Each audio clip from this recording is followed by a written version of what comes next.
Magandang gabi po sa lahat, mga kapatid. At welcome po kayo. Welcome po tayo dito sa Study Thy Word Bible Institute. At ang ating subject po ay talagang ito po ay isa sa pinaka dapat matutunan ng bawat mga pastor at mga mangangaral at tagapagturo sa pulpito.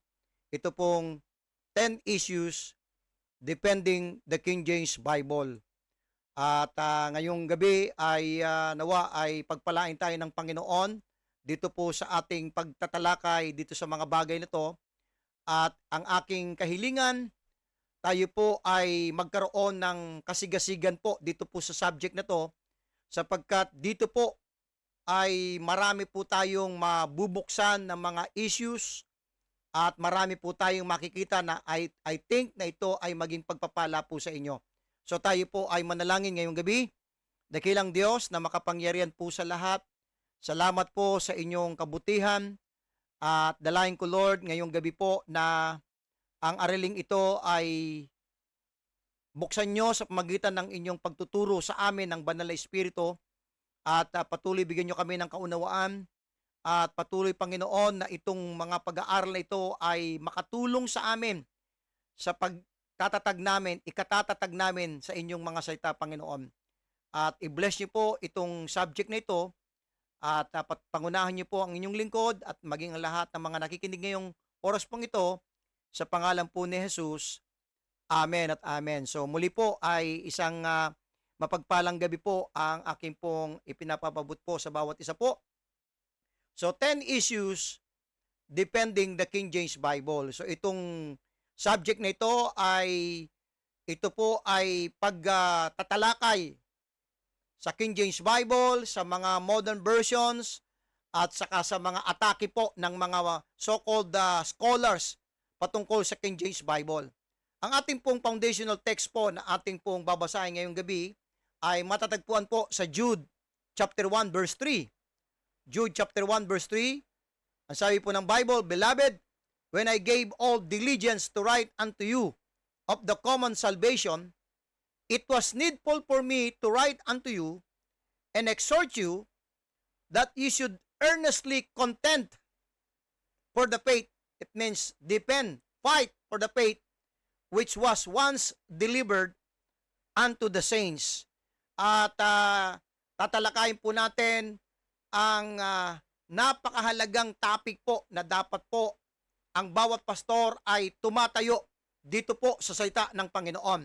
Now, by way of introduction, may mga important considerations muna tayo. Some important considerations na nais ko munang maipaliwanag ngayong gabi bago po tayo talaga pumasok dito sa ating subject po na 10 issues defending the King James Bible. Unang-una po, God exists. Ang Diyos ay totoo, nag-e-exist po siya. Sabi po sa Psalm chapter 14, verse number 1. Buksan po natin ang ating mga Bible po sa Psalm chapter 14 and verse number 1. The fool hath said in his heart, there is no God. The fool hath said in his heart, hindi sa kanyang mind, dahil ang Diyos, alam ng tao na siya ay nag-e-exist at maging sa banal na kasulatan ay makikita po natin, buksan po natin ang ating mga Bible po. Dito po sa Psalms, mga minamahal, chapter 19, Psalms chapter 19, verse number 1. Psalms 19 verse 1, the heavens declare the glory of God, and the firmament showeth his handiwork. Walang sino mang tao na nabubuhay sa mundong ito ang merong excuse na hindi niya malalaman, hindi niya matututunan, hindi niya makikilala ang tunay na Diyos, dahil ang sabi ng verse 1, the heavens declare the glory of God, and the firmament showeth his handiwork. Day unto day uttereth his speech, and night unto night showeth knowledge. There is no speech nor language where their voice is not heard. Unang-una po, napaka-importante po. Bago po tayo tumalakay sa importanteng subject nito about the King James Bible, unang-una po, ang Diyos, alam natin, God exists. Number 2, God has magnified His word above His own name. Dahil itong Diyos na to ay nag-exist, meron po siyang salita. Meron po siyang kapahayagan. Meron po siyang revelation. Nang tawag po dyan ay kanyang salita. At ang sabi po sa Psalms, ang aking kahiligan po mga kapatid, every time na tayo po ay nagbubukas po ng talata po ay nawa dyan sa inyong kinalalagyan ay sinasamahan nyo po kung binubuksan din ninyo ang inyong mga Biblia. Psalms 132 o 138 verse number 2. Babasahin ko na po. I will worship toward thy holy temple and praise thy name for thy loving kindness. Nais kong pansinin po ninyo yung mga sasabing, babasahin ko pa, and for thy truth. What's this verse? For thou hast magnified thy word above all thy name. Mas itinaas, mas minagnified ng Diyos ang kanyang salita kaysa sa kanyang lahat ng pangalan. Napaka-importante pala sa Diyos ang kanyang salita eh. Okay? Because God has magnified His word above mas mataas pa sa kanyang lahat ng pangalan. Samantalang alam po natin, ang pangalan po ni Jesus Christ ay itinaas at highly exalted Him. Tingnan po natin yun sa Philippians. And then babalik po tayo sa Psalms 138 verse number 2. Philippians po. Philippians chapter 2. Okay? Samahan niyo po kung muli. Buksan po natin ang ating mga Bible. Dito po sa Philippians chapter 2 verse number 9. Sabi po sa verse 9, wherefore God also hath highly exalted Him and given Him a name which is above every name. So, ang pinaka tinaas ng Diyos na kanyang pangalan ay ang pangalan ng ating Panginoong Jesucristo. Pero sa Psalms 138 verse 2, take note mga kapatid, God has magnified His word above His own name. Okay? Another thing na dapat po natin consider dito sa ating lesson ito, God's word is eternally settled in heaven. Psalms 119. Psalms 119 verse 89. So, natin ang mga Bible po sa Psalms 119 verse 89. Forever, O Lord, thy word is settled in heaven. Forever, O Lord, ibig sabihin, from eternity to eternity past, thy word is already settled in heaven. Nagtatalo yung mga scholars about the original. In fact, hindi pa nakikreate yung earth, hindi pa nakikreate si Adam and Eve. Ang sabi ng verse nito, forever, O Lord, thy word is settled in heaven. Napakahalaga po itong mga talatang ito na ating pong nababasa. And then, another thing na dapat po nating bigyan ng considerations po dito sa ating pagtatalakay, God has communicated His word to mankind. Kung meron pong Diyos na nag-i-exist, at itong Diyos na to na nag-i-exist, ay meron po siyang salita, at yung kanyang mga salita ay mas itinaas niya kaysa sa kanyang mga pangalan, at itong kanyang salita was already settled in heaven, kinommunicate niya po itong kanyang salita ito sa mga tao. Kaya nga po, ang sabi po sa 1 Timothy chapter 3, verse number 16, okay, ipinahayag niya po ito sa tao yung kanyang salita, na sabi doon sa Psalms 119 verse 89, was already settled in heaven. Sabi po sa 1 Timothy chapter 3 and verse number 16, and without controversy, great is the mystery of godliness. God was manifest in the flesh, justified in the spirit, seen of angels, preached unto the Gentiles, believed on in the world, received up into glory. Itong Diyos na to, nakipag-communicate siya sa tao Okay, 2 Peter chapter 1 verse 21. 2 Peter chapter 1 and verse number 21, Sabi sa verse 21, for the prophecy came not in old time by the will of man, but holy men of God, as they spake, as they were moved by the Holy Ghost.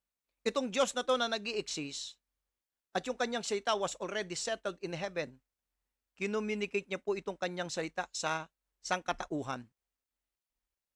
Another thing po na dapat po nating i-consider dito sa ating pag-aaral ngayong gabi, God's Word were written down so that they could be made eternally available to men. Yung pong salita na to, na forever, O Lord, thy word is settled in heaven, ito po ay ipinakommunicate ng Diyos, kanya po itong ipinahayag sa tao, hindi lamang ipinahayag niya, kundi ipinasulat niya. Para po ito ay maging available sa lahat ng panahon. Ang sabi po sa 1 Peter chapter 1, verse number 23. 1 Peter chapter 1, verse 23 po. Sabi po diyan, being born again, not of corruptible seed, but of incorruptible, by the word of God, which liveth and abideth forever. Ito pong salitang ito ay ipinasulat po niya mga kapatid And then another thing po na dapat po nating i-consider dito sa ating pag-aaral ngayong gabi, God promised to preserve His words. Ang Diyos nag-i-exist at meron po siyang salita. Okay? At ito po ay forever, O Lord, settled in heaven. Kinommunicate niya po ito sa sangkatauhan, ipinasulat, at yung kanyang ipinasulat na kanyang mga salita, ang sabi sa Psalms chapter 12, ay kanyang pinangakong iingatan po mga kapatid Psalms chapter 12. Dito po sa Psalms chapter 12, verse 6 and 7.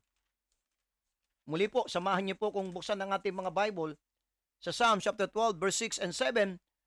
The words of the Lord are pure words. Okay? As silver tried in a furnace of earth, purified 7 times, thou shalt, yung pure words na yon na salita ng Diyos, sabi ng verse 7, thou shalt keep them, O Lord, hanggang kailan? Thou shalt preserve them from this generation forever.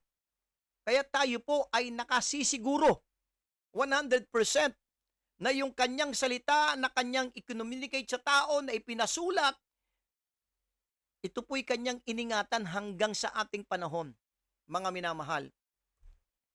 And then, pasinin po natin, ito pong another thing po na dapat po nating i-consider po dito sa ating pagtatalakay. God's Word is in harmony with His nature and character. Hindi nyo ba alam na ang salita ng Diyos ay ito po ay naka-harmony po, naka-parallel po sa nature at character ng Diyos. Ang Diyos po ay holy. Ang salita ng Diyos ay holy. Ang Diyos po ay makapangyarihan. Ang salita ng Diyos is quick and powerful. Ang Diyos po ay buhay. Ang kanyang salita po ay buhay. Ang Diyos po ay eternal. Ang kanyang salita po ay eternal. God's Word, yung salita ng Diyos, is in harmony with His nature and character. Another thing, another important considerations po, the Bible is the authority in all matters. Ibig sabihin, hindi po ang tao, hindi po ang ministro, hindi po ang pastor, hindi po ang sinumang mga scholars, hindi po ang mga tagapagturo sa Bible school o Bible colleges, ang final authority natin kundi ang salita ng Diyos. Amen? And then, another important considerations po, the Bible is a spiritual book. Hindi po, ang Biblia po, hindi po siya ordinaryong libro.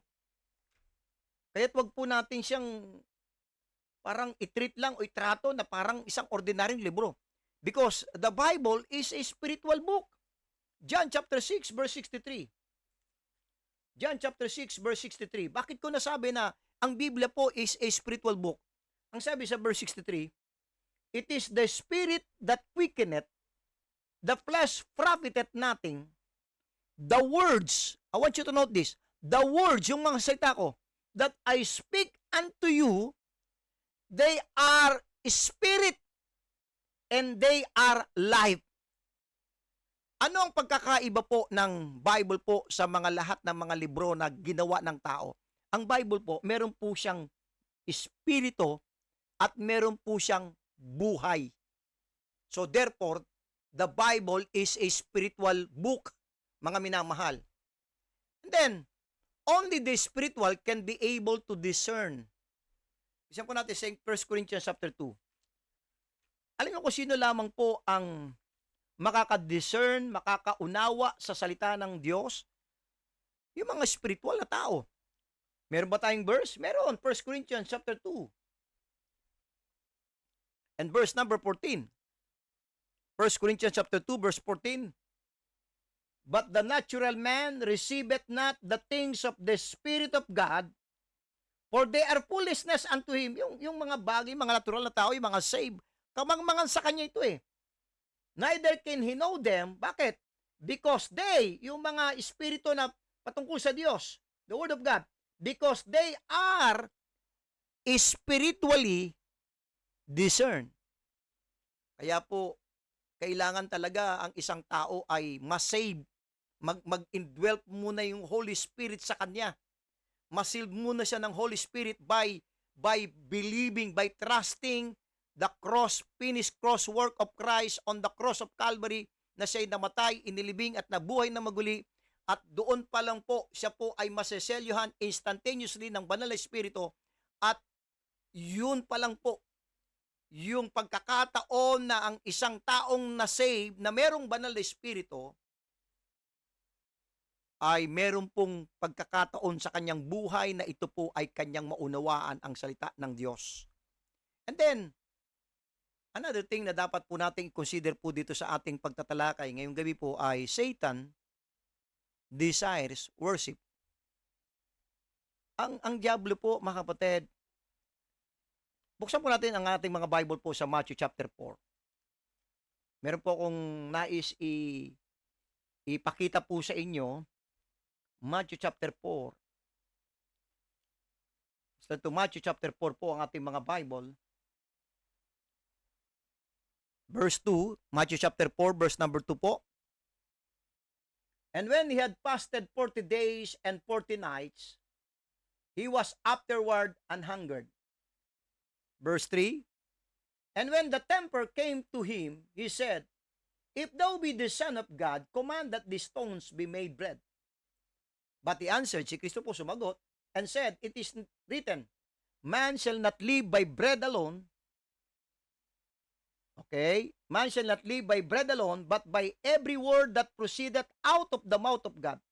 Then the devil taketh him up into the holy city, and setteth him on a pinnacle of the temple, and saith unto him, If thou be the Son of God, cast thyself down, for it is written, He shall give his angels charge concerning thee, and in their hands they shall bear thee up, lest at any time thou dash thy foot against a stone. Jesus said unto him, It is written again, Thou shalt not tempt the Lord thy God. Verse 8, nais kong pansinin niyo verse 8. Again the devil taketh him up into an exceeding high mountain, and showeth him all the kingdoms of the world, and the glory of them, and saith unto him, All these things will I give thee, if thou wilt fall down and worship me. Then saith Jesus unto him, Get thee hence, Satan, for it is written, Thou shalt worship the Lord thy God, and him only shalt thou serve. Ito po yung katanungan ko. Kung ang ating Panginoon na alam ni Satanas na ito po'y anak ng Diyos, tinempt niya na siya'y sambahin, how much more tayo pa po ng mga tao? Okay? Because yan po ang desire ni Satan. Satan desires worship. At mangyayari lamang po yung bagay na yon kapag ka po yung salita ng Diyos ay wala sa buhay ng tao, mga minamahal. Napakahalaga po itong bagay po na ito na dapat po natin i-consider bago po tayo pumasok po sa ating pagtatalakay dito sa 10 issues defending the King James Bible. Now, ito po, ipapakita ko po yung buong outline po nitong ating 10 issues defending the King James Bible. Ito po yung ating isa-isahin po natin tatalakayin. Hopefully, dito po sa ating third quarters. At sana ay matapos po natin ito. Kung hindi man, ay aabot po ito sa pang-apat na quarter po. No? But anyway, ito po yung number 1, the danger of modern version. Tatalakayin natin dito, ano ba yung mga panganib ng mga bagong salin? Ito ba'y safe na gamitin? Ito ba'y okay lang ba? So yan po yung ating tatalakayin, the danger of modern version. Number 2, opposite words in the modern version. Dito po ay ipapakita ko po sa inyo na kapag ka ang King James ay nag-positive, magne-negative siya. Kapag ka ang King James Bible ay naka-negative po ang kanyang statement, ang gagawin ng modern version, positive. Opposite po talaga itong modern version. Isa-isayin po natin yan. Number 3 po, the superiority of the King James Bible. Okay? The superiority of the King James Bible, ipapakita ko sa inyo kung bakit po ang King James Bible, ito po ang superior sa lahat ng mga version po dito po sa ating kapanahunan po. Number 4, the attacks against the King James Bible. Alam po ninyo, marami po sa internet, sa pulpito ng mga churches, sa Bible colleges, inaatake po. Okay, the Word of God is on trial sa mga matatalinong so-called scholars na sa mga Bible colleges. Isa-isayin po natin yung mga attacks na yan against the King James Bible. And then number 5, the two families of Bible manuscript. Dito po tatalakayin ko po sa inyo na merong dalawang line of manuscript lamang. Okay, yung Antiochian manuscript at yung saka Alexandrian manuscript. And then number 6, according to the oldest and best manuscript. Ito po yung pinandaya po ng mga so-called scholars po eh. Okay?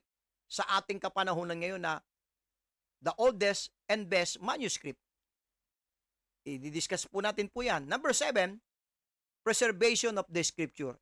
Isa po ito sa importanteng doktrina po ng Bible. The doctrine of the preservation of the Word of God. And then number 8, the Greek game. Papakita ko po sa inyo kung paano pong binubudol, ini-scam po ang lahat ng mga nag-aaral sa Bible colleges about this Greek game. Malaki po ang may ko-contribute nito sa ating po pag-aaral dito po. And then number 9, the man behind the smoke screen. Tatalakayin natin sino ba ang mga nasa likod ng mga modern version na yan. Sino-sino yung mga tao yan na nag-translate na tong mga to? At sino po yung mga pasimuno? Bakit nagkaroon ng mga modern version? Then number 10, why we reject Westcott and Hort textual theory. So yan po yung 10 issues defending the King James Bible, and I hope na patuloy po na magsumikap tayo, pagtiyagaan po natin po ito, na aralin po dahil malaki po ang maitutulong nito sa ating pong pag-aaral ng salita ng Panginoon. Okay. Sabi po sa 2 Corinthians chapter 2 verse 17, for we are not as many which corrupt the word of God, but as of sincerity, but as of God, in the sight of God, speak we in Christ. Sabi ni Pablo, for we are not as many. Imagine po mga minamahal, panahon pa ni Apostol Pablo, sabi niya, for we are not as many. So, ibig sabihin, marami. Na ano? Which corrupt. May mga nagko-corrupt na ng salita ng Panginoon. Mga minamahal. Okay? The corruption of God's word began in the Garden of Eden. Kailan ba nag-start itong pagko-corrupt ng salita ng Panginoon? Actually, babalik po tayo sa Garden of Eden. Okay? Dito po sa Genesis chapter 3. Okay? So, isayin po natin yan. Dito po sa Genesis chapter 2, tingnan po natin yung sinabi ng Diyos. The word stated. Let's turn to Genesis chapter 2. Muli po, samahan niyo po kung buksan ang ating mga Biblia. Babalik po tayo sa Garden of Eden dahil uugatin natin itong corruption ng Word of God eh. Amen po ba? Okay? Genesis chapter 2 and verse number 16. Basahin muna natin yung sinabi ng Diyos. Okay? Verse 16, and the Lord God commanded the man, saying, of every tree of the garden thou mayest freely eat, but of the tree of the knowledge of good and evil thou shalt not eat of it, for in the day that thou eatest thereof, thou shalt surely die. Tingnan natin, namnaman natin ng konti itong pagkakasabi ng Diyos. Sabi ng Diyos, okay, of every tree, sa verse 16, of the garden, thou mayest freely eat. Lahat ng mga bunga ng punong kahoy dyan sa garden, thou mayest freely eat. But of the tree, pero meron lamang isa po eh. Ang tawag dito, the tree of the knowledge of good and evil, thou shall not eat of it. Huwag mong kakanin, sapagkat sa oras, sa araw na kanin mo yan, walang pagsalang, ikaw ay mamamatay. Mahalaga po yung bagay po na yan. Now, tingnan niyo po ang ginawa ng kaaway. Kinura po yan eh. Genesis chapter 3 po. Verse number 1. Genesis chapter 3 verse 1. Now the serpent was more subtle than any beast of the field which the Lord God hath made.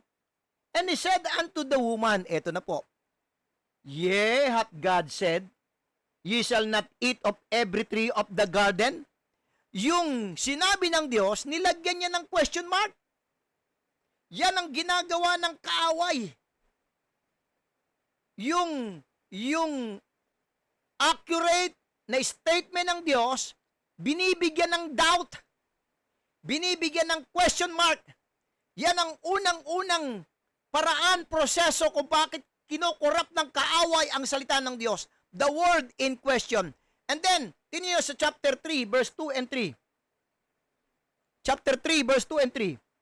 And the woman said unto the serpent, We may eat of the fruit of the trees of the garden, but of the fruit of the tree which is in the midst of the garden, God hath said, Ye shall not eat of it, neither shall ye touch it. Wala namang sinabi ang Panginoon sa chapter 2, verse 16, 17 na hawakan. And then, lest ye die. Hindi, thou shall surely die. Ito po yung proseso, papaanong nakukorrupt ang Word of God. Binibigyan ng doubt, nilalagyan ng question mark, and then alter na, nababago, nadadagdagan, nababawasan. And then, ito po yung the word denied. Chapter 3, verse 4 and 5, And the serpent said unto the woman, Ye shall not surely die. Kinontra na po eh. Yung sinabi ng Diyos. Ganyan po, nakokorrupt ang Bible po, ang salita ng Diyos. Ang sabi sa Jeremiah chapter 23, verse 36. Jeremiah chapter 23, verse 36. And the burden of the Lord shall ye mention no more, for every man's word shall be his burden, for ye have perverted the words of the living God of the Lord of hosts, our God. I want you to note, for ye have perverted the words of the living God. Yan ang ginagawa ng mga tao. Pine-pervert, tinitwist, binabaluktot yung salita ng buhay na Diyos. Ito po ang mahigpit po na instruction ng Diyos eh. Revelation chapter 22 verse 18. For I testify unto every man that heareth the words of the prophecy of this book. If any man shall add unto these things, God shall add unto him the plagues that are written in this book. Pinagbabawal ng Diyos na dagdagan, bawasan ang salita ng Diyos. Now, let's go to the deceptions being promoted by modern version. Tingnan po natin po, mga minamahal,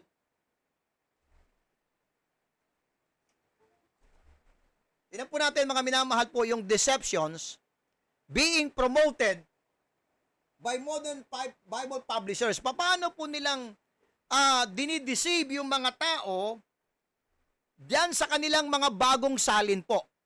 Okay? New Bibles are merely in different styles of writing. Yan.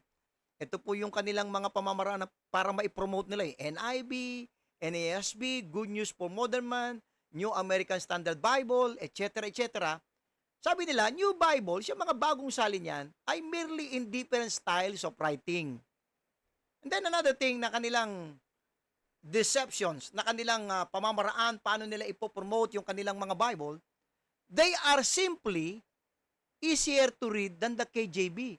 Itong NIV, mas madali siyang basahin, unawain, mas madaling unawain, basahin, sapagkat yung King James maraming mga malalalim na English, meron siyang archaic English. Yan yung mga kanilang mga promotion na ginagawa po, mga kapatid. And then, nothing is being removed or changed in God's word. Walang nabago. Kaya titingnan po natin yung mga pangdaraya na ginagawa ng mga Bible publishers po. Sabi ng isa sa mga against po sa King James Bible, according to Steve Rudd, sabi niya, we feel that the KJV is to be classed as one of the several major standards of Bible translations, including NASB, RSB, NKJV, ASB, NIV. All these translations, sabi niya, are equal in quality. Well, tingnan po natin mamaya kung talagang accurate ba itong pakiramdam ni Steve Rudd. Sabi niya, all these translations are equal in quality and all should be used for Bible study. Tingnan po natin. Okay? And then, sabi po ni John Rice, the differences in the translations are so minor. Abay, tingnan natin kung talagang minor nga. So insignificant that we can be sure not a single doctrine, not a single statement of fact, not a single command or exhortation has been missed in our translations. Ito po yung mga paraan ng kanilang pandaraya eh. Okay? Nais kong pasin nyo. Dr. Sumner wrote, the rare parts about which there is still uncertainty do not affect in any way any doctrine. So titingnan natin kung ito bang mga modern version na to ay hindi talaga naapektuhan yung mga major doctrine po sa Bible. Let's see po sa ating pagtatalakay po, no? Sabi ng isa sa mga professor po ni John MacArthur po, Robert Thomas. Sabi niya, no major doctrine of scripture is affected by variant reading. Wala daw major doctrine na apektuhan dyan sa mga modern version. Let's see. Sabi ng isang si Miller, no doctrine is affected. Sabi ni Stanley Gundry, only a few outstanding problems remain and these do not affect doctrine or divine command to us. Yan yung mga deceptions na ginagamit nila eh. Okay? Sabi ni Ernest Pickering, wrote, important differences of textual readings are relatively few and almost none would affect any major Christian doctrine. At titingnan natin. Okay? Yan po yung mga pamamaraan na kanilang pandaraya para ma-promote nila, para bilhin ng mga tao yung kanilang mga bagong salin po. Now, let's go to number 1 po, dito po sa ating 10 issues defending the King James Bible. Number 1, the danger of modern version. Yan bang mga bagong salin po ba na yan, mga kapatid, ay safe po ba yan? Sabi nila, balikan natin. Sabi nila, wala naman daw naapektuhan na doktrina.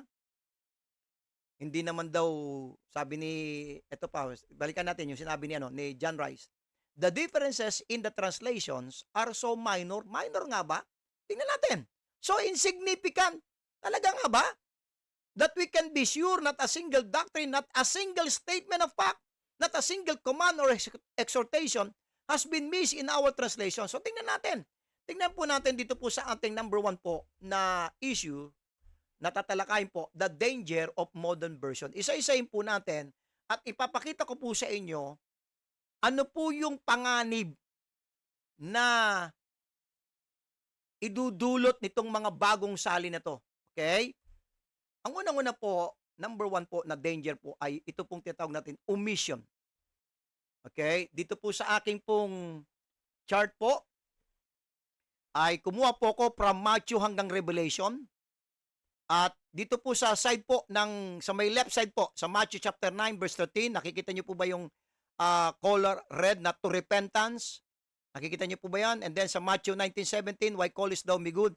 Yang mga kinulayan ko na nilagyan ko ng highlight na color red, yan po ay nawawala po sa mga modern version. Sa NIV, sa New American Standard Version, New World Translation, at sa marami pang mga modern version.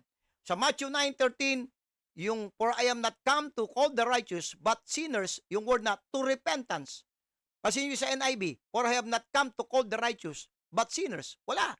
Nawawala po yung to repentance. New American Standard, for I did not come to call the righteous, but sinners. But sinners, to ano? And then sabi sa New World Translation, for I came to call, not not righteous people, but sinners. And then Matthew 18:11, for the Son of Man is come to save that which was lost, omitted. Sa NIV, yung buong verse na yan. And then sa American Standard Version, footnote, cast out. And then sa New World Translation at sa iba pang modern version, omitted po yan. And then yung Matthew 19:17, why callest thou me good?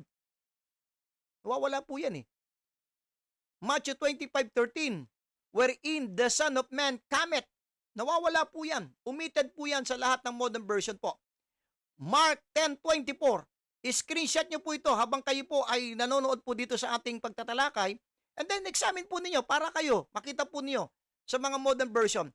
Mark 10:24, how hard it is for them that trust, yung for them that trust in riches, yung po nako-color red, nawawala po yan. Okay? For them that trust in riches. Okay? Pasinin po yung NIV. How hard it is to enter the kingdom of God. How hard? Hindi. For them that trust in riches. And then, tinan po natin. Sa Luke 2:33, and Joseph, nawawala po yung Joseph, ang nakalagay, and the child's father. Sa ibang modern version, his father and mother, its father, no, nawawala po yung name po ni Joseph. And then sa Luke 4:4, mahalaga po ito eh. Man shall not live by bread alone, naka-color red po, but by every word of God. Nawawala po yan sa mga modern version. Tinan po nyo, check po ninyo. Okay? And then sa Luke 4:8, sabi ni Kristo, get thee behind me, Satan. Omitted, nawawala po yan. And then sa John 6:47, he that believeth on me hath everlasting life. Yung word na on me, yung mga sitang on me po, yung nakakolor po na on me, nawawala po yan. Tingnan nyo, sa NIV, he who believes has everlasting life. Kanino? Kanino ka sasampalataya para magkaroon ng buhay na walang gan? Nawala po yung on me. Ang halaga po nun eh. Dahil yun po magbibigay sa atin ng everlasting life, si Kristo po. John chapter 8 verse 9, and when they heard it, ito po yung nakakolor red, being convicted by their own conscience. Nawawala po yan, mga kapatid. Nawawala po yan. Okay? John chapter 9 verse 4, yung word na I must work the works of him that sent me. Ang ginawa ng modern version, we. Tingnan nyo, we must work. We must work, we must work. Sabi ni Kristo, I must work. And then John 10:30, I and my Father are one. Wala po yung my eh. I and the Father, I and the Father, I and the Father. Tingnan nyo? Acts 2:30. Yung naka-highlight po na colored po ha, according to the flesh, he would raise up Christ. Nawawala po yan sa mga modern version. Acts 8:37, yung buong verse po na yan. If thou believest with all thine heart, thou mayest. And he answered and said, I believe that Jesus Christ is the Son of God. Omitted po yan. Acts 23:9, let us not fight against God. Nawawala po yan. Romans 13:9, thou shalt not bear false witness. Nawawala po yan sa modern version. Colossians 1:14, in whom we have redemption through His blood. Nawawala po eh. Sasabihin ng mga promoter po, ng mga nagpo-promote po ng modern version na safe daw ito, walang equal in quality, sabi ni Steve Rod. Hindi. Mahalaga ba yung blood? Yes, sabi sa Hebrews 9:22, and almost all things are purged with blood, and without shedding of blood is no remission of sin. Ang sabi ng Colossians 1:14 sa King James, in whom we have redemption through His blood. Nawawala po yan sa modern version. 1 Timothy 3:16, God was manifest in the flesh. Nawawala po yung God was. He appeared in the body, sa NIV, NSB, He was revealed in the body, He was made manifest in the flesh. Nawawala po yung God was. And then sa 1 Timothy 6:5, ito po, from such withdraw thyself. Okay? Is omitted po yan, yung from such withdraw thyself. Sa 1 Peter 1:22, through the Spirit, nawawala po yan. Okay? Omitted po yan. Sa 1 Peter 1:22, through the Spirit. Sa 1 John 4:3, Christ is come in the flesh. Omitted po yan, nawawala po yan. Okay? Sa modern version, Revelation 5:14, Him that liveth forever and ever, nawawala po yan. Revelation 29, from God, nawawala po yan. Revelation 21:24, of them which are saved, nawawala po yan. Okay? So makikita po natin, yung danger po eh. And then, Nais kong pasinin po nyo to. 16 verses. 16 verses po Hindi lamang po isang salita na katulad dito po sa ating pong tinitinan po dito. Okay, nakita po natin. Okay, ito po yung shocking po dito. 16 verses omitted from modern Bibles. Here are the 16 whole verses po 16 verses po. Ano po yon? Matthew 17:21. Nawawala po yan. Yung buong verse po na yan sa lahat ng modern version. Matthew 18:11, for the Son of Man is come to save that which was lost. Majority po ng modern version, nawawala po yan. I-check po ninyo mga kapatid para kayo po, makita po nyo sa inyong sarili. Matthew 23:14, woe unto you scribes and Pharisees, hypocrites, for ye devours widows' houses, and for a pretense make long prayer, therefore you shall receive the greater damnation. Nawawala po yan. Yung buong verse po na yan. Mark 7:16, if any man have ears to hear, let him hear. Nawawala po yan. Mark 9:44, where their worm dieth not, and the fire is not quenched. Nawawala po yan. Check po ninyo para makita po ninyo. See po yourself. Okay? Mark 9:46, where their worm dieth not, and the fire is not quenched. Mark 11:26, but if you do not forgive, neither will your Father which is in heaven forgive your trespasses. Mark 15:28, and the scriptures was fulfilled, we say it, and he was numbered with the transgressors. Ito po yung 16 verses 16 verses po. Ulitin ko po. 16 verses na nawawala po sa majority po ng mga modern version. Luke 17:36, two men shall be in the field, the one shall be taken, and the other left. John 5:4, for an angel went down at a certain season into the pool, and troubled the water. Whosoever then first, after the troubling of the water, stepped in, was made whole of whatsoever disease he had. Nawawala po yan. Acts 8:37, and Philip said, if thou believest with all thine heart, thou mayest. And he answered and said, I believe that Jesus Christ is the Son of God. Nawawala po yung buong verse na yan. Yan po yung confession of faith ng Ethiopian eunuch sa ating Panginoon. Nawawala po yan. Acts 15:34, notwithstanding, it pleased Silas to abide there still. Acts 24:7, but the chief captain Lysias came upon us, and with great violence took him away out of our hands. Acts 28:29, nawawala po yan. Romans 16:24, the grace of our Lord Jesus Christ be with you all. Amen. Pambira. 1 John 5:7, for there are three that bear record in heaven, the Father, the Word, and the Holy Ghost, and these three are one. Nawawala po yan. So, nakita po natin, 16 verses po ang nawawala po yan. Bilangin po natin yan. Okay? 1, 2, 3, 4, 5, okay? 6, 7, 8, 9, 10, 11, 12, 13, 14, 15, 16. 16 verses po, mga kapatid. Ngayon mo sabihin sa akin, kapatid, na walang panganib na idudulot ang mga bagong salin po, mga kapatid. So, yan po yung number one danger po ng modern version. Omission. Subtraction. Talagang meron po silang binawasan po nila Hell appears 54 times in the King James Version.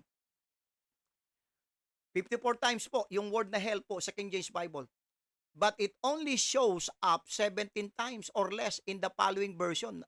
17 times lang. So, sinabtract nila, binawasan nila yung salitang hell po 17 times lang, samantalang sa King James Bible, 54 times. Sa NIV, ASB, CSB, Darby, ESB, ISB, NAS, NAU, NET, NET, NJB, NLT, NRS, RSB, TNIB. The Contemporary Jewish Bible and Catholic New American Bible have eliminated the word hell altogether.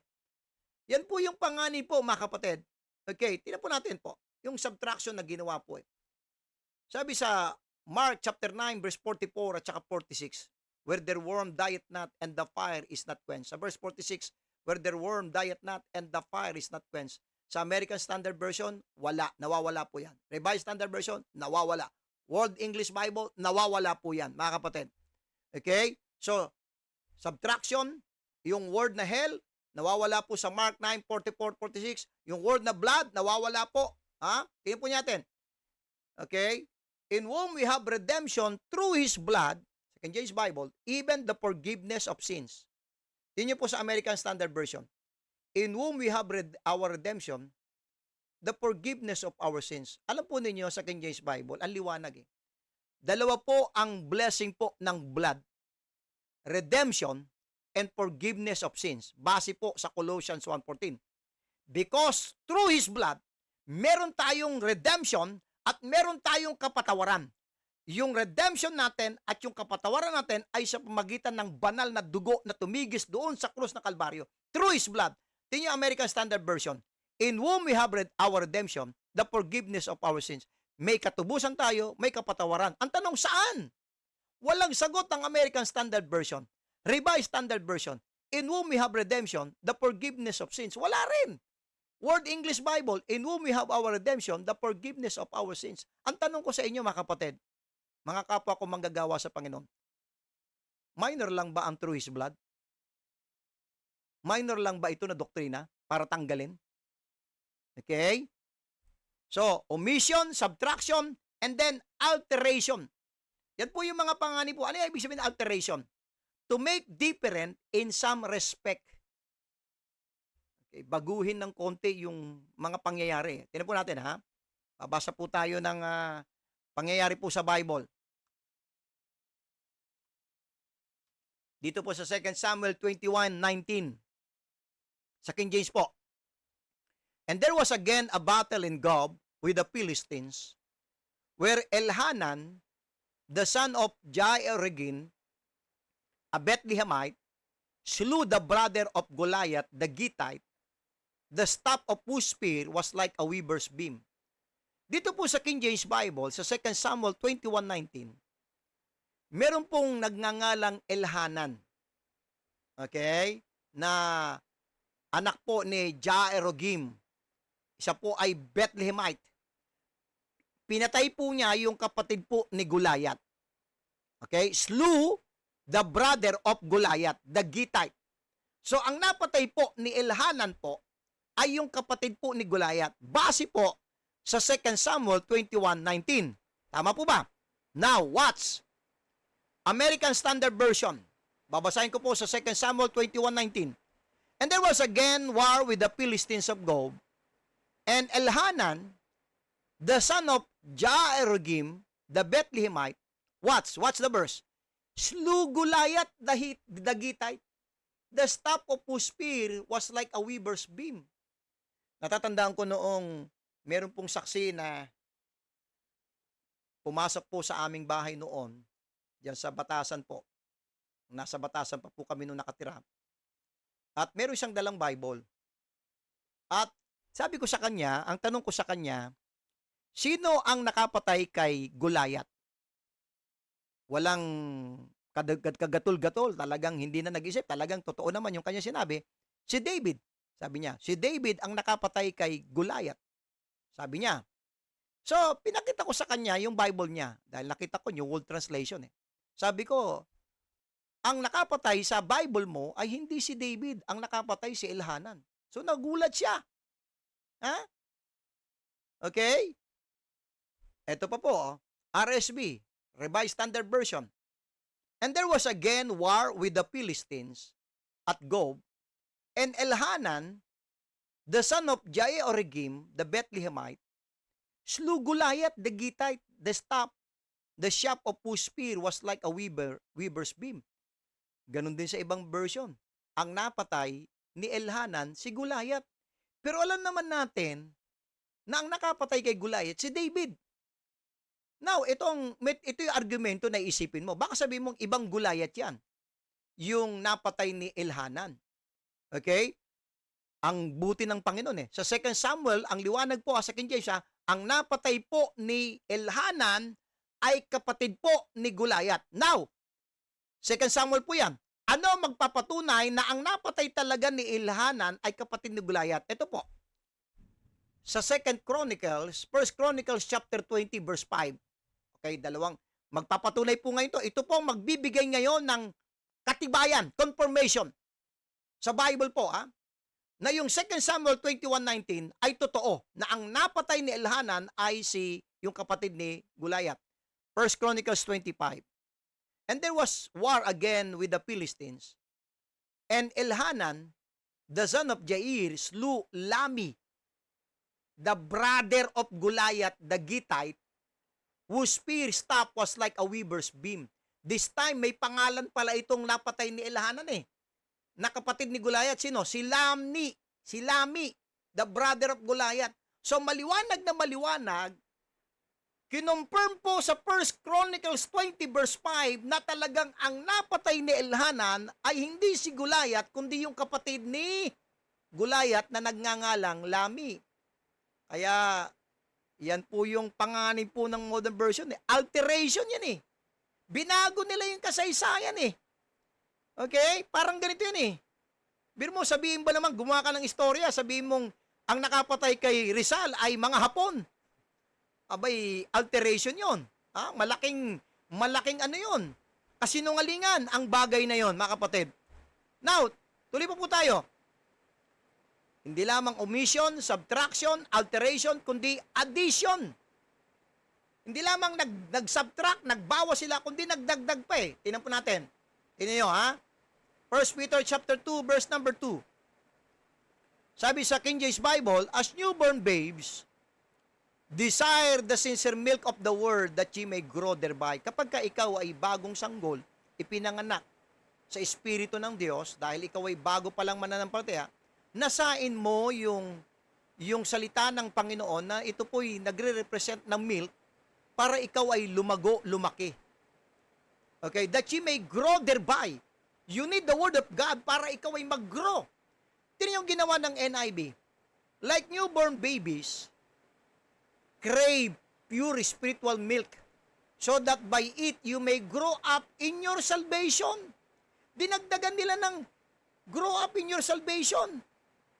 Dito, mag-grow ka, hindi mag-grow sa salvation. Dinagdagan nila ASB, long for the spiritual milk, which is without guile, that ye may grow thereby unto salvation. Dinagdagan ng salvation New World Translation, from a longing for the unadulterated milk belonging to the word, that through it you may grow to salvation. That's addition.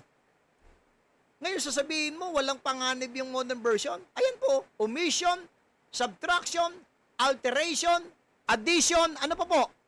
Distortion. Ano ibig sabihin ng distortion? To twist, to change from the truth. Yung baluktutin mo yung katotohanan. Yan po yung ginawa ng modern version. Tingnan po natin, Hosea 13:9. Sa KJV po, Hosea 13:9, O Israel, thou hast destroyed thyself, but in me is thine help. Sabi ng Panginoon sa kanyang bayang Israel, Israel, sinisira mo sarili mo. Thou hast destroyed thyself. Actually, papatunayan pa natin yan sa mga talata ng Biblia na talagang makikita naman talaga natin na talagang ang Israel, pag nag-apostatize tumatalikod sa Diyos, nade-destroy sila, nakukuha sila ng kaaway Pero ganun pa man, sabi ng Diyos, but in me, pero sa akin, is thine help. Para nandun pa rin po yung tulong ng Diyos. So, susugan pa po natin ng mga talata sa Biblia na yung Hosea 13:9 ay totoo po. Basahin po natin po ito. Buksan po natin ang ating mga Bible sa Nehemiah, chapter 9, verse 27. Samahan niyo po kung buksan ang ating mga Bible. Nehemiah chapter 9, verse number 27, para patunayan po natin na yung statement po ni Hosea sa 13:9 ay accurate po yan. O Israel, thou hast destroyed thyself, but in me is thine help. Nehemiah 9:27. Samahan niyo po kung buksan sa verse 27. Therefore thou deliverest them into the hand of their enemies who vexed them, and in the time of their trouble, when they cried unto thee, thou heardest them from heaven, and according to thy manifold mercies, thou gavest them saviors who saved them out of the hand of their enemies. Talagang sa panahon ng kanilang pangangailangan na sila po ay alipin ng ibang bansa, sila ay tinutulungan ng Panginoon Psalms 107, verse number 6. Basa pa po tayo ng talata. Psalms 107 and verse number 6. Sabi po sa Psalms 107 and verse number 6. Verse number 6. Then they cried unto the Lord in their trouble, and He delivered them out of their distresses. So talagang ang Panginoon, sa oras na sila'y nasa panganib, sila'y nasa kapahamakan, tinutulungan sila ng Diyos. Psalms 89. Psalms 89. Ito po, ang gandang verse po ito. Nawa ay wag po nating ma-miss po itong Psalms 89. Verse 28 to 35. Psalms 89. Verse 28 po. Okay, lahat po tayo, buksan po natin. Sabi ng Panginoon, my mercy will I keep for him forevermore, and my covenant shall stand fast with him. His seed also will I make to endure forever, and his throne as the days of heaven. If his children, talking to the nation Israel, forsake my law, and walk not in my judgments, if they break my statutes, and keep not my commandments, then will I visit their transgression with the rod, and their iniquity with the stripes.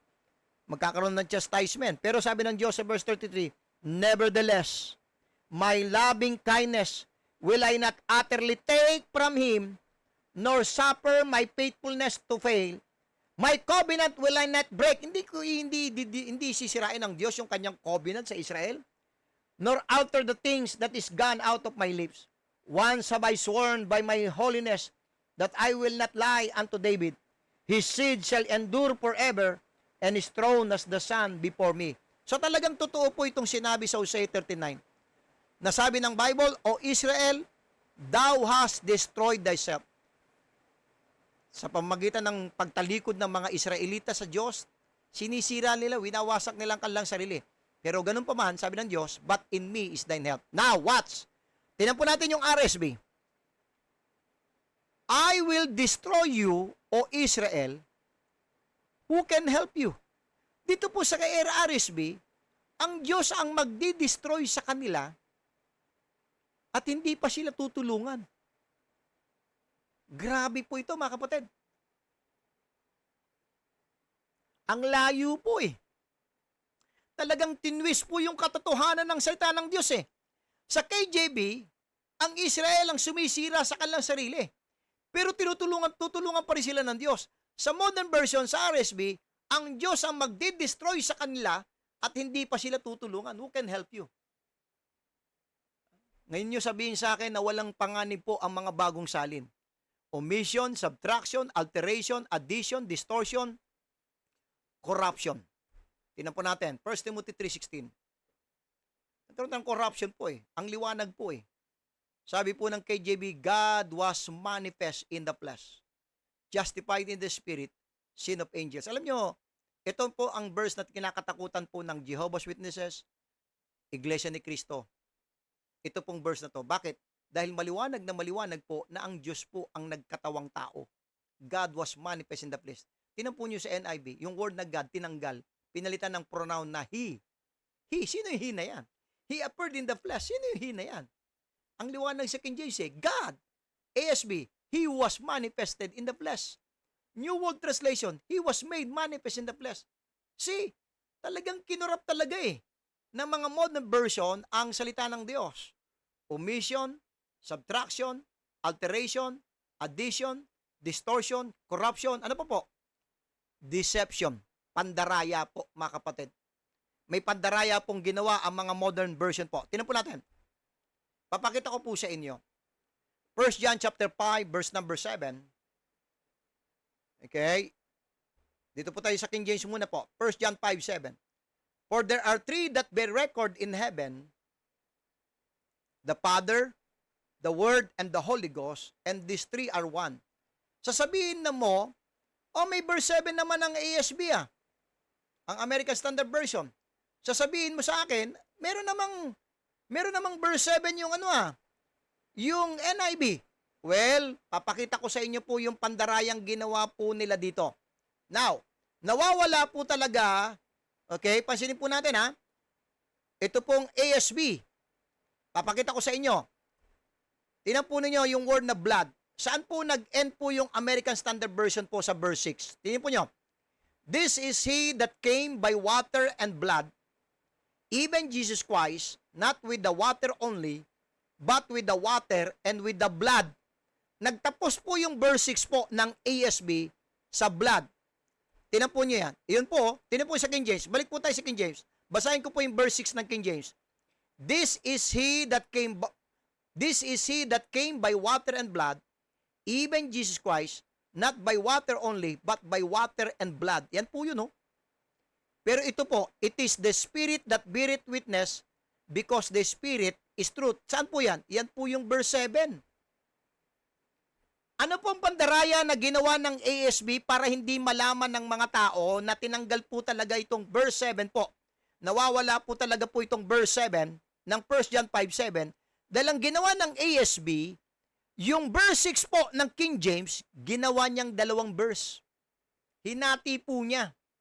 Ginawa niyang verse 6 at saka verse 7. And then, tinan niyo yung verse 8 po ng ASB. Yung verse 8 po, yan po. Okay, pareho po. Yan o. So, talagang nawawala po talaga sa ASB ang 1 John 5:7.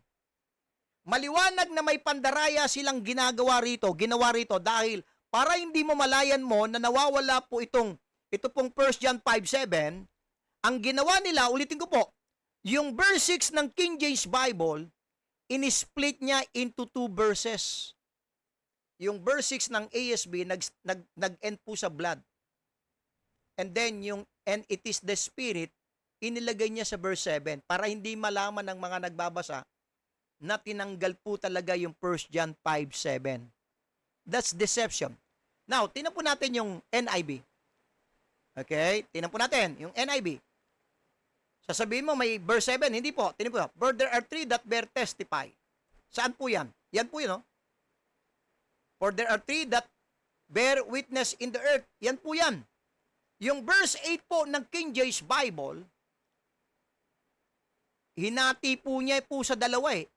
The Spirit, kasi nyo, yung verse 8 po ng King James, the Spirit and the water and the blood and these 3 agree in one. Yung verse 8 ng King James Bible, ang ginawa ng King James verse ng NIV po, ang ginawa ng NIV po, ginawa niyang dalawang verses, yung verse 8 po ng King James Bible. Nakita po nyo? Yung ASB, yung verse 6 po ng King James Bible, ginawa niyang dalawang talata. Para hindi mo mamalayan na nawawala talaga yung 1 John 5:7. Yung NIV, yung verse 8 po ng King James Bible, ginawa niyang dalawang verses. Para hindi mamalayan ng nagbabasa ng NIV na talagang tinanggal talaga yung 1 John 5:7. That's deception po, mga minamahal. Nawawala po talaga po itong verse 7 sa ASB. Nawawala po talaga ang verse 7 sa NIV. Para hindi mo malayan, dinaya nila ang tao, ginawa nilang dalawang verses, yung verse 6 ng ASB, yung NIV, yung verse 8 ng King James Bible, ginawa niyang dalawang verses. That's deception. Omission, subtraction, alteration, addition, distortion, corruption, deception, and then perversion. Ano ibig sabihin ng perversion? Deviating greatly from what is considered right and correct. Umaalis ka talaga doon talaga sa ano ba talaga yung totoo. Ito po, Galatians 5:12. Sabi po sa Galatians 5:12, I would they were even cut off which trouble you. Sabi ni Pablo, kasi meron during that time po, itong taga-Galatians po, pinasok po sila ng Judaism ng religion po ng Judaism. Ibinabalik po sila sa law eh. Sabi ni Pablo, gusto ko sana yung na mga nanggugulo sa inyo ay cut off. Now, i-define po natin sa Bible para po hindi po tayo magkamali. Ano ang ibig sabihin ng Bible pag cut off? Okay, Leviticus chapter 20 verse 17. Let's turn to Leviticus chapter 20 verse 17. Let's define first in the Bible what the Bible means talking about the cut off. 20 verse 17. Leviticus 20:17. If a man shall take his sister and his father's daughter, or his mother's daughter, and see her nakedness, and she see his nakedness, it is wicked thing, and they shall be cut off, where in the sight of their people, he hath uncovered his sister's nakedness, he shall bear his iniquity. Iaalis po siya sa mga tao, sa congregation. Dagdagan pa po natin, Numbers chapter 19. Numbers chapter 19 verse 20. Para ma-define po natin anong ibig sabihin ng Bible ng cut off. Numbers chapter 19 verse 20. Sabi sa verse 20, but the man that shall be unclean and shall not purify himself, that soul shall be cut off from among the congregation, because he hath defiled the sanctuary of the Lord, the water of separation hath not been sprinkled upon him, he is unclean. So, ibig sabihin ng cut off, ialis sila sa congregation, ihiwalay sila. Okay? Ang liwanag po Tingnan niyo yung ginawa ng NIV. As for those agitators, I wish they would go the whole way and emasculate themselves. Tinignan ko sa dictionary yung word na emasculate. To castrate, remove the male sexual parts of a man or male animal, or to remove the male parts of a plant. Sabi ng NIV, emasculate, ibig sabihin paputol ng ari. Hindi naman yun ang ibig sabihin ni Pablo New World Translation. I wish the men who are trying to overturn you would even get themselves emasculated.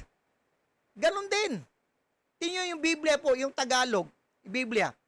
Ibig ko sana na ang mga nagsisigulo sa inyo ay gumawa ng higit sa pagtutuli. Ibig sabihin, paputol talaga Hindi yun ang ibig sabihin sa Galatians So, anong ginawa ng modern version? Perversion. Binago nila yung katotohanan Okay? That's the danger of modern version. Omission, subtraction, alteration, addition, distortion, corruption, deception, perversion, and then substitution. Substitution. Inalis nila yung salita, nagpalit sila ng ibang salita. Pasilin po natin ito. Isaiah chapter 14, verse number 12. Sabi po sa Isaiah 14:12 sa King James Bible, how art thou fallen from heaven, O Lucifer, son of the morning, how art thou cut down to the ground? Okay? So, papansinin po natin, the word Lucifer, subukan po ninyo i-type po yung word na Lucifer sa King James Bible po. I-type po ninyo sa search word. Kung kayo po ay meron pong naka-download po na apps po sa inyong cellphone na Bible, i-type po niyo yung word na Lucifer. Try po ninyo. Sige po, try niyo po ngayon. Ano pong mapapansin po ninyo? Isang beses lang po lumitaw ang salitang Lucifer sa King James Bible. At kaya nalaman natin na ito palang ibinagsak ng Panginoon ay si Lucifer pala dahil sa Isaiah 14:12. Okay? So, nag-iisa lang po yan na word sa Bible yung salitang Lucifer. Anong ginawa ng NIV? How you have fallen from heaven, morning star, son of the down, you have been cast down to the earth. Tinanggal ng NIV yung pangalan ni Lucifer, ang ipinalit po morning star Delikado po ito. Bakit? Sino ba sa Bible ang binabanggit po ng morning star? Tingnan po natin sa Revelation 22:16 po. Anong sabi po ng Bible sa Revelation 22:16? I, Jesus, sabi ni Kristo, ni Jesus Christ, have sent mine angel to testify unto you these things in the churches. I am the root and the offspring of David and the bright and morning star. Mga kapatid, sa Revelation 22:16, ang morning star po, hindi po si Lucifer, si Kristo po. Ang binagsak po ng Panginoon sa King James Bible, si Lucifer. Pero lumilitaw sa NIV, nang binagsak ng Panginoon, si Kristo. That's blasphemy. Okay? Sinubstitute nila, tinanggal nila yung pangalan ni Lucifer at ikinabit nila yung isa sa mga title po ni Jesus Christ. Now, tinan po natin yung Tagalog po, Biblia. Ano't nahulog ka mula sa langit o tala sa umaga, anak ng umaga, paanong ikaw ay lumagpak sa lupa? Tingnan natin sa Bible po sa Tagalog. Sino ba yung tala sa umaga? Pahayag 22:16 sa Tagalog Biblia po ha. Akong si Jesus ay nagsugo ng aking anghel upang sa inyo'y magpatotoo ng mga bagay na ito sa mga iglesia. Ako ang ugat at ang supling ni David, ang maningning na tala sa umaga. Ang liwanag po sa Revelation 22:16 na ang tala sa umaga po si Kristo, hindi si Lucifer. Anong ginawa ng modern version? Tinanggal si Lucifer at ang ipinalit si Kristo. Lumilitaw sa NIV na ang binagsak ng Panginoon si Jesus Christ. Lumilitaw sa Biblia Tagalog, hindi si Lucifer ang binagsak, kundi si Kristo. Nakakatakot po ito, mga kapatid. Ha? Nakakakilabot itong bagay na ito, mga kapatid. Okay? So, ito po yung panganib ng mga bagong salin. Omission, subtraction, alteration, addition, distortion, corruption, deception, perversion, substitution, and then confusion. Confusion po. Nagkikreate lamang po ng kaguluhan po ang mga bagong salin po ng Biblia, mga kapatid. It create confusion. Samantalang nakasaad po sa Bible na ang Diyos po, siya po ay, He's not the author of confusion. Ang liwanag po niya, mga kapatid. Pero ang ginagawa po ng modern version po, nag-create po sila ng confusion po sa lahat ng mga bagong salin po ng Biblia. Kasi po natin sa 1 Corinthians po. 1 Corinthians chapter 14. Buksan po natin ang ating mga Bible. 1 Corinthians 14 verse 33 po. 1 Corinthians 14:33. Sabi po ng Bible, for God is not the author of confusion, but of peace, as in all churches of the saints. So, ang Diyos po, hindi po siyang author ng confusion. Now, tingnan po natin. Ang ginawa po ng mga bagong salin, nag-create po ng malaking confusion. Patutunayan po natin yan. Luke chapter 10 verse 1. Sabi ng King James, after these things, the Lord appointed other 70.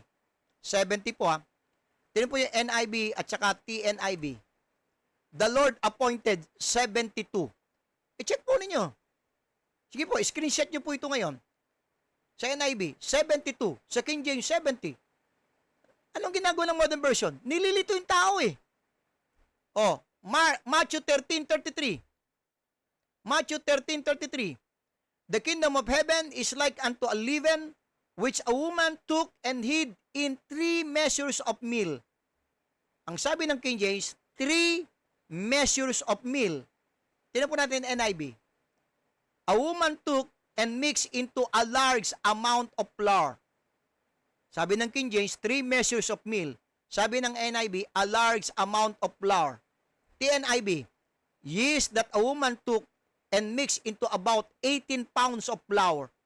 18 pounds. Sa King James, 3 measure. Sa NIV, a large amount of flour. Oh, the 2002 paraphrase called the Message, yeast that a woman worked into the dough for dozens of loaves of barley bread. Tingnan po ninyo. Anong ginagawa ng modern version ngayon?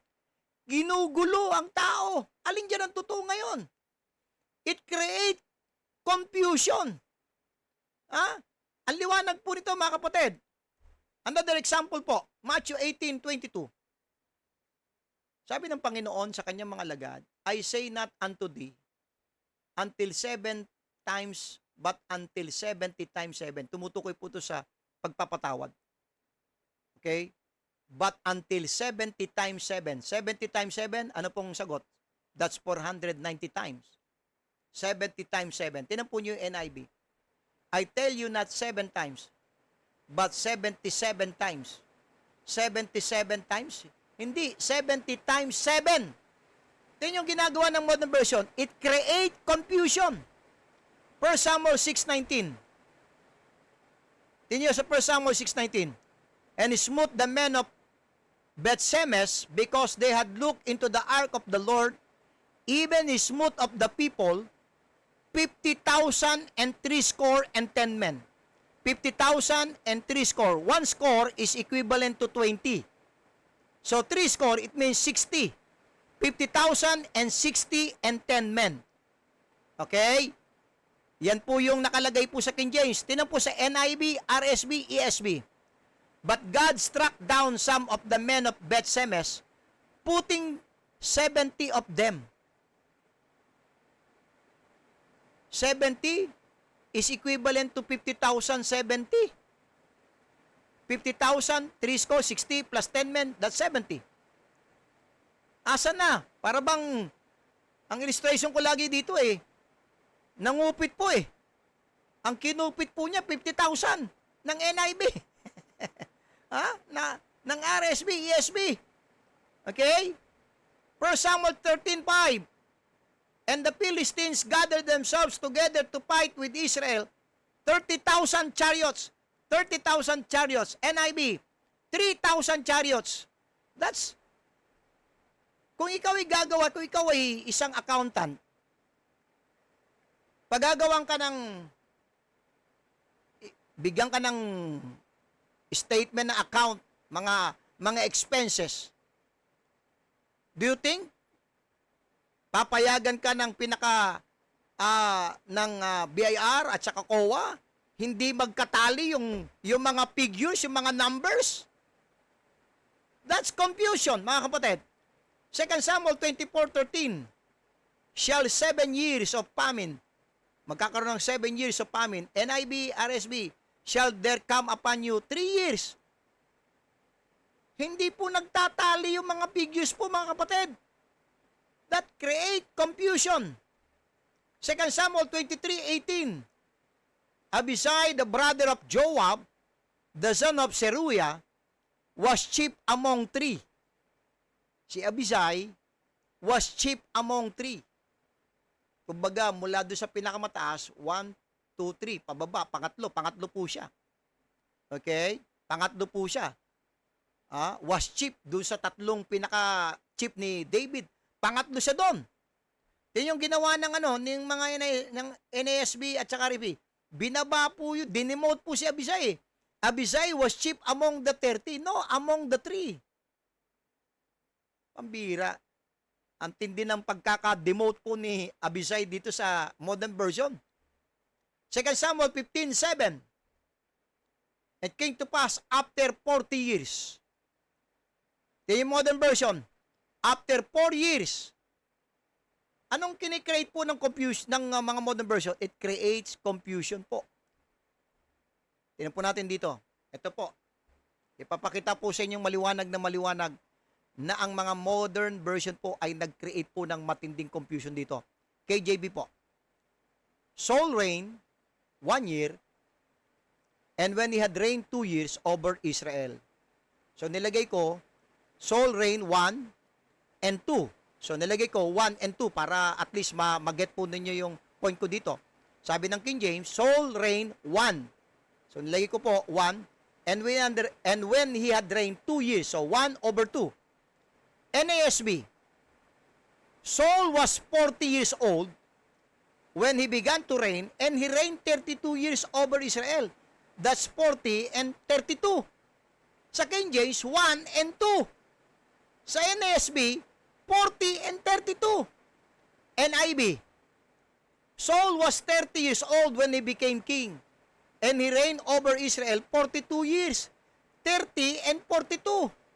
Pasinin po ninyo, mga kapatid dyan. RSB, ESB. Saul was, dahil nalito na po itong RSB at ESB, hindi niya na alam kung lalagay niya kung 1 ba, 40 ba, o 30. Ang ginawa ng RSB, Saul was years old when he began to reign, and he reigned and 2 years. So, and 2. Nalito na po, hindi niya alam ano ba ilalagay niya. 1 ba? Sabi ng King James. NASB, 40 ba? Sabi ng NIV, 30 ba? Kaya ang ginawa na lang niya, naglagay na lang siya ng 3 period, 3 dot. Ha? And then, tinan niyo yung magandang balita, Biblia. 50 taon si Saul nang maging hari sa Israel at 22 taon ng kanyang paghahari. 50 and 22. Mga kapatid, isang verse lang ito. Maliwanag na maliwanag. Ano ang goal talaga ng modern version? Lituhin ang tao. Lituhin ang mga Kristiyano. It creates confusion. Confusion po ito eh. Ikaw magsasubmit ka ng yung statement sa BIR, sa COA. Tapos ganyan yung figure na ipapakita mo, hindi nagtatali, hindi nagmamatch. Hindi po tatanggapin po yan eh. Okay? Mansakin mo isang verse lang, hindi pare-pareho yung figure na pinagsasasabi po rito. Ang liwanag po, i-check po ninyo para mga kapatid, kung kayo ay medyo may pagdududa, screenshot nyo po ito, and then tingnan po ninyo para makita po ninyo mga kapatid, na maliwanag po, na ang bagong salin po ngayon, ito po may panganib, omission, subtraction, alteration, addition, distortion, corruption, deception, perversion, substitution, and confusion po. Yan po yung panganib ng mga bagong salin po ngayon. And then, sa next po ng ating pagtatalakay po ay opposite words in the modern version. So pansamantala po mga kapatid ay ikakat ko na muna po itong ating pagtatalakay at subaybayan po palagi po natin po itong ating pong 10 issues defending the King James Bible. Maraming salamat po. God bless you all.